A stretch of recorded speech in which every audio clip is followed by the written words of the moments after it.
لگزان کی راول جذبه د مسلمان څناڅه احساس دې ممړ کوا ځان کا عیان څناڅه احساس دې ممړ کوا ځان کا عیان څناڅه لگزان کی راول جذبه عزیزانو سبق چې دی دا د ذخیره اندوزی په باره کې دی څوک وړه څوک مالګه څوک برات څوک چاولي څوک چولې مطلب چې کم د انسانانو د خوراک شی دی ذخیره کول پټول بیا یې شول په ګدامو کې په دې خاطر چې ګران سي زه به روپۍ ډېرې وګټم نو د هغه دپاره دا خبره چې د هغه نن ده پیغمبر علیه الصلاة والسلام فرمایي که چیرې یو سړی راولاړ سو من احتکر طعاما فهو خاطئ چا غله راواخیستله ذخیره یې کړله پټ یې کړله کښېښوله په دا خاطر چې سبا به ګرانه سي بیا بې زه راوباسم بازار ته د الله رسول فرمایي دا خاطئ دی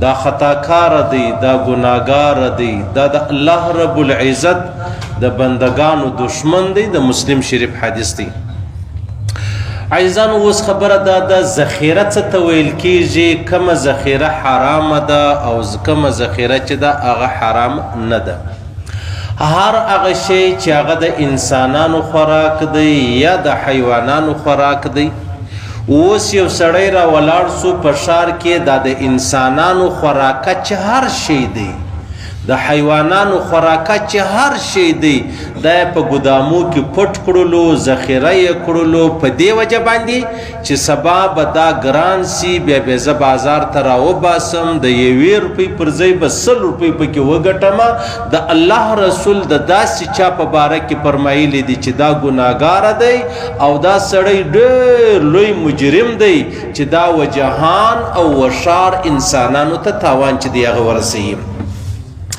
اوس خبره دا د عزیزانو ذخیره اندوزی یو هغه سړی دی چې دی خپل مځکه لري خپل کښت لري خپل لویه زمینداري لري هغه غنم راواخیستل وربشې راواخیستل پټ یې کړلو خدای دې وکړي چې هر څو په ښار کې ګرانیږي د ده د خپل مځکې دي دا پروا نه لري دا ګناه نه لري و دې ته ذخیره اندوزي نه ویل کېږي د خپل شی دی دویمه خبره دا ده چې یو سړی راولاړ سي په ښار کې داسې مطلب قلت نه دی د وړو د غنمو د وربشو د چاولو د چولو د لوبیا د غوړۍ د هر شي قلت نه دی بس دی راولاړ سو شی واخیست بیا که یې وخت ګران سو بیا مطلب خرڅ کمه دا هم پروا نه لري دې ته ذخیره اندوزي نه ویل کېږي ذخیره اندوزي دې ته ویل کېږي چې د ښار غټ غټ ګناهګاران هغه لوی لوی ظالمان هغه لوی لوی مجرمان سره یو ځای سي بس دا خبره سره وکړي چې ته ونسه زم په اربو روپۍ لرم تم په اربو روپۍ لرې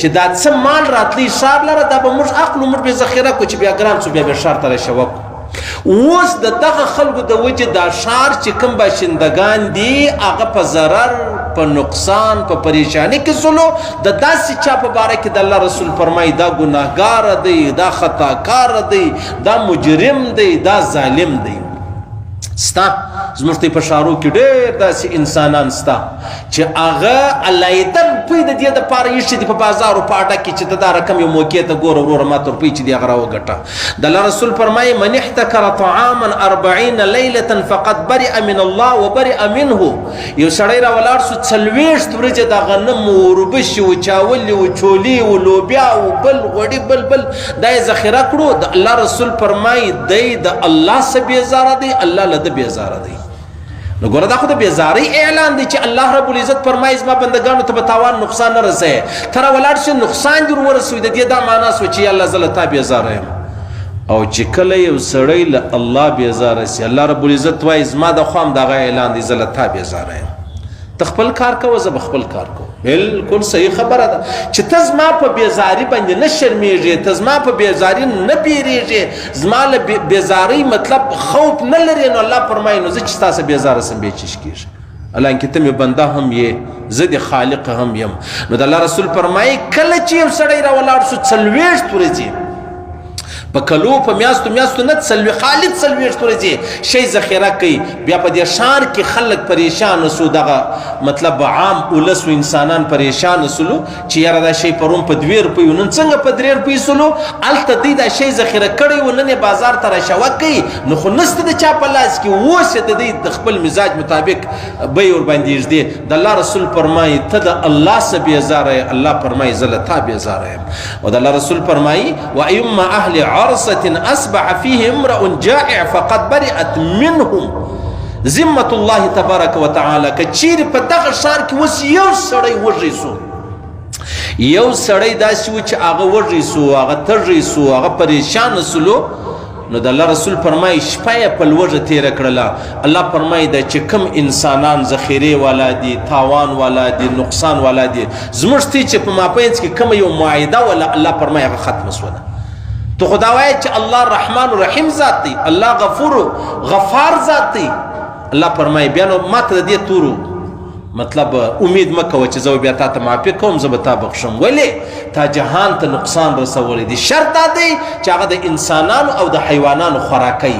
اوس عام که یو سړی موټران راواخله، د موټرانو پرزې راواخله، کپړې راواخله، بل شی راواخله، هغه پروا نه لري، هغه په ذخیره کې نه راځي. ذخیره دا معنا چې د خلکو د خوراک قلت چې دی هغه پیدا سلو، خلک وږي سو، خلک تږي سو، خلک بیزاره سو، خلک نقصان ته ورسېدل. د داسې چا په باره کې د الله رسول فرمایي ته له الله بیزاره یې، الله له تا بیزاره دی.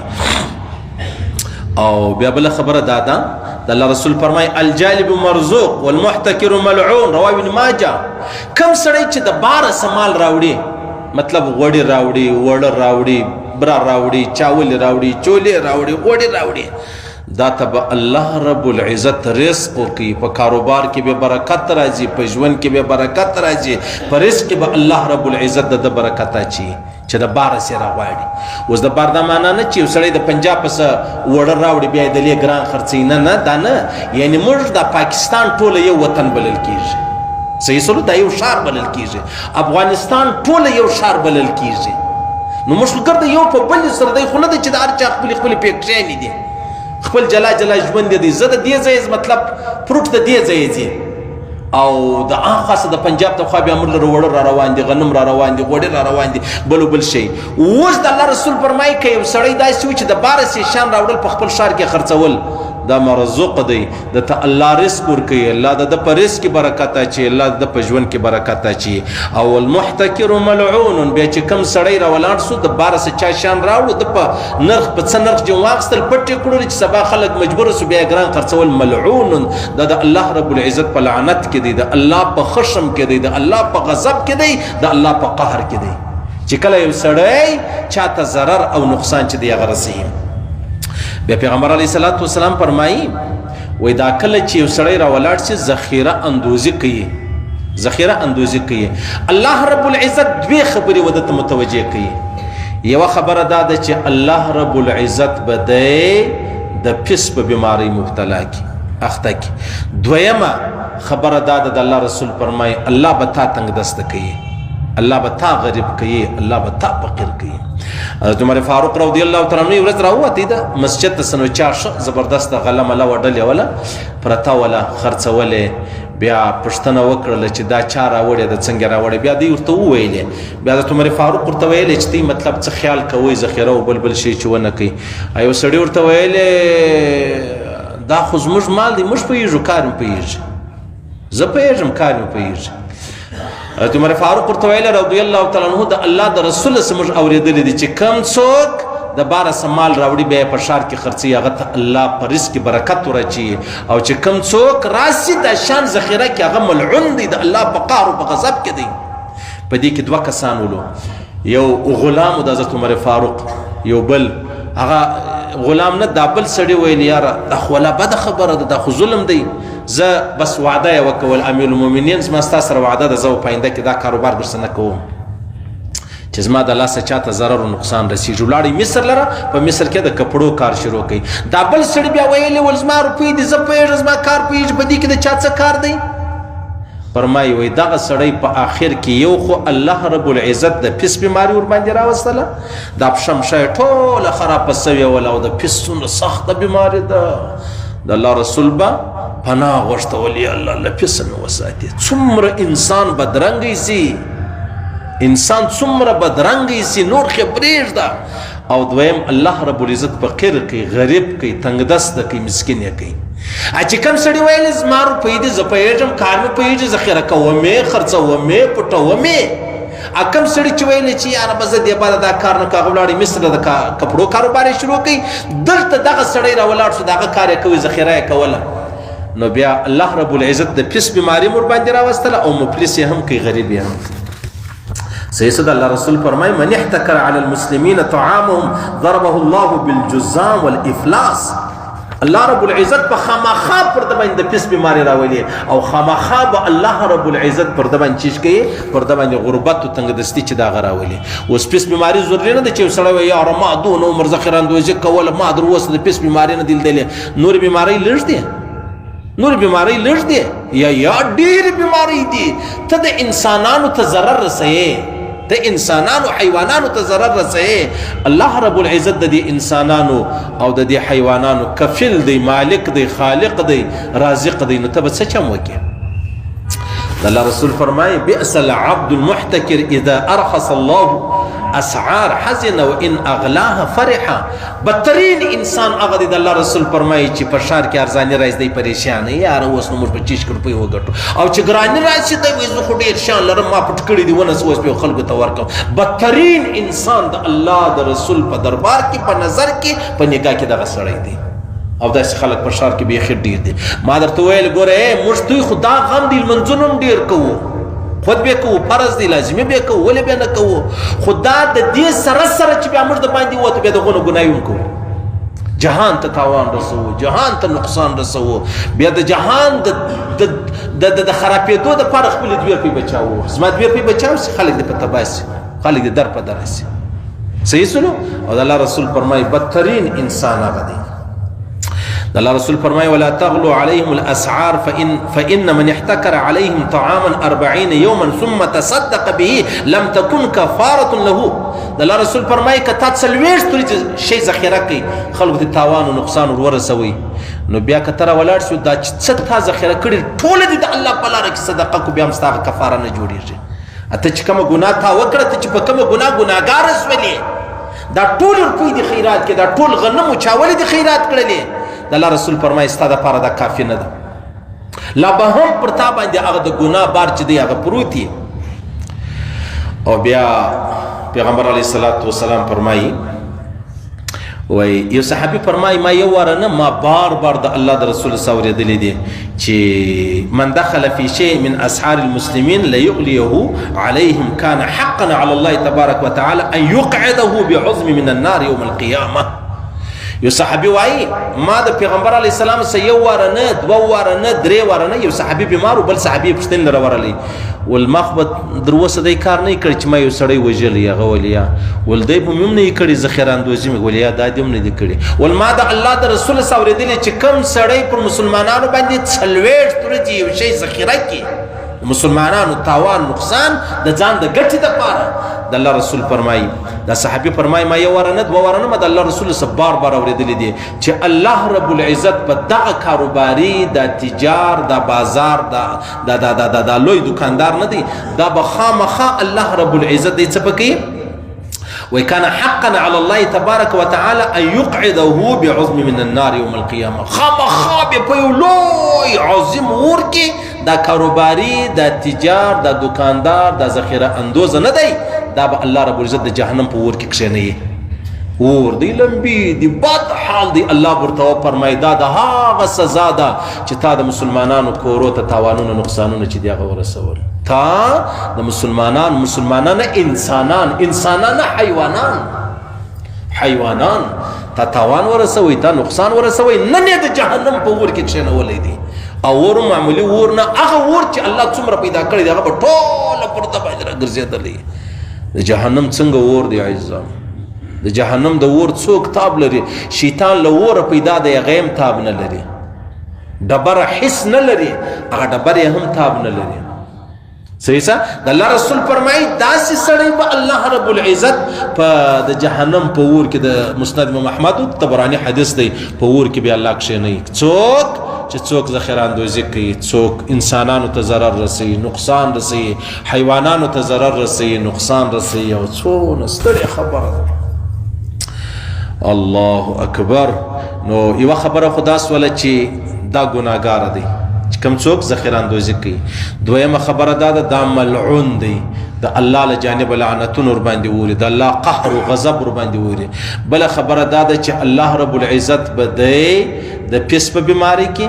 بله خبره دا ده چې غربت، تنګدستي، مسکنت، لاس به تنگ سي، کاروبار به تباہ و برباد سي. بله خبره دا ده د جهنم په عظیم اور کې به داسې تجار، داسې کاروباري چې دی هغه الله رب العزت کښېنوي. او کوم سړی چې ذخیره اندوزي نه کوي، ذخیره اندوزي نه کوي، د هغه دپاره چیش دی؟ د الله رسول فرمایي هغه ته به الله خامخا رزق ورکوي. په ژوند کې به برکت راځي، په کاروبار کې به برکت راځي، د ده په کارو کتار کې به برکت راځي. د الله له لعنت ته بچاو دی، د جهنم د اوره بچاو دی، له ګناه بچاو دی، د خطا بچاو دی. بس دغه نتیجه ده، دغه خلاصه ده چې ما درته وویل چې کوم څوک ذخیره اندوزي کوي، انسانانو حیوانانو ته ضرر رسوي. او څوک چې بیا کاروبار کوي، د الله رسول فرمایي الله رب العزت په ستا په ژوند، ستا په کاروبار، ستا په مال، ستا په دولت کې برکت واچي. صحیح سلو. الله دې موږ ته توفیق نه راکوي، الله دې موږ ته ګر سره توفیق نه راکوي چې موږ یو مسلمان ته ضرر ورسو. مسلمان نه کافر ته ضرر ولې ورسو؟ ځکه دی غښتلی یم په جهاد کې بیا خپل سر چې دی هغه قرباني کوم. که زه دی غښتلی زه په جهاد کې خپل سر قرباني کوم، نو بیا ولې زه کافرانو ته دغه تاوان ورسوم؟ خلک ولاړ چې د کافرانو سره وروره پورونه مورونه واخلي، وایي دا کافر دی نو زه اوس دته پیسې نه ورکوم. ښه د دې دا معنا ده چې زه جهاد کوم، الله رب العزت جهاد چې دی هغه فرض کړی دی، نو زه دا خو جهاد نه دی، دا خو غل یې. او د اسلام بدنامي، یو خو د غلا وکړه، بل د اسلام بدنامي وکړله. کافران وایي دا مسلمانان غله دي. دا اوس هغه د برطانیې چې کوم شهزاده دی، د برطانیې د شهزادګانو د کورنۍ ځوان دی، هغه ما په افغانستان کې 25 کسان چې دی هغه مړه کړو. دی راغلی وي څو عمر جنګ لره، ول ما 25 افغانیان طالبان چې دی هغه وژلي دي. شهزاده دی، شهزاده. ګوره چې مړ سي پر دغه حال چې دا دی کافر دی، دا مردار دی، دا به جهنم له راځي. بیا هم د خپل عقیدې، د خپل فکر، د خپل وطن داسې خیال ساتي. ولګوئ اندازه ولګوئ. شهزاده یو عام وزیر نه دی، باچا نه دی، دا هغه شهزاده، هغه د ګرد برطانیې چې کوم مالک بلل کېږي، هغه یې زه ولاړم 25 کسان خو ما مړه کړل. څونه د افسوس خبره ده او څونه د پریشانۍ خبره ده. دغه د کافر حال دی، دا زموږ د مسلمانانو حال دی. صحیح سو. په دې کې مونږ شک نه چې ته وایې یاره دا شهزاده راغلی ولو د ده سره جنګ کول، نو خدای خبر سره کوم خبره ده. څه ووایه ظالمه، در دې افضل ترین جهاد بیا نسته در سره. صحیح سلو. ته د هغه ځای راغلی، د باچا زوی شهزاده او د ګرد وطن مالک، او ته راځې زموږ هغه بېوسه بېبسه وطن لره، او بیا یو نه بیا فخر مور باندې کوې. ما یو نه ما 25 وژلي دي. سبحان الله. نو خو زموږ د بېغیرتۍ د وجې دې وژلي، کنې تا به چیرې وژلی؟ خو موږ لاړو، موږ خرڅ سولو، موږ دین ته شاور وګرځوله، موږ جهاد ته شاور وګرځوله، موږ د خپل عزتونه نیلام کو، خپل وطن مې نیلام کړ، خپل اسلام او قرآن او کلمه مې نیلام کړله. ځکه د یو باچا زوی به راځي اوس زما او ستا پر کور به داسې بدې چې دی هغه پېښ شوي. خیر پروا نه لري، 5 ورځې به ژوندی، 10 به ژوندی، 100 به ژوندی، آخر پای د جهنم دی. په خدای قسم، په ذوالجلال قسم، ته پر دغه کفر مردار شوې، ستا آخر پای جهنم دی. او جهنم هم هغه جهنم چې تر هغه ساعته به په جهنم کې چې تر څو د الله ژوند دی. د الله ژوند پای لري، الحي القیوم چې کوم دی نه لري. او دغه د شهزادګۍ زوی نه دی، د شهزاده دا به تر هغه ساعته په جهنم کې که الله کلمه نه کور نصیب. او چې تا څوک وژلي دي، په خدای قسم دغه مسلمانان دي او کلمه ګوی دي، د هغو په جنت کې وزره شک نشته. صحیح سلو. خیر دا خبره ختمه شوه. احساس دې مه مړ کوه، ځان که عیان څه ناڅه